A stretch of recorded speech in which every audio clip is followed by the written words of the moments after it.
नमस्ते नमस्ते नमस्ते। आपका लागत है, बड़ी जल्दी चली आऊंगा।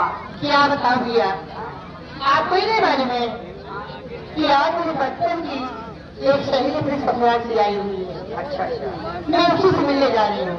अच्छा, जो सहेली आपके ससुराल से वापस आएगा, हाँ उससे मुलाकात करे जाते हैं। हाँ जी हाँ। कोई बात नहीं, चला बहुत जल्दी चला मुलाकात। हाँ भैया, एक मेरी छोटी सहेली है, अच्छा, उसकी मैं तुझे आज कुछ बात बताने वाली हूँ। अपने सहेली पर हाँ। बात का है, बताओ।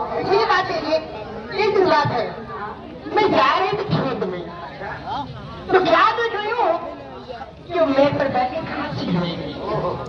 मौसम कैसा था, जो सासू है ना, मेरा मेरा पूरी को कखा फूल को देख करके वो अपने मन में गुनगुना क्या गुनगुना रही है, क्या घुरा रही है? मास्टर साहब जरा बताइए तो।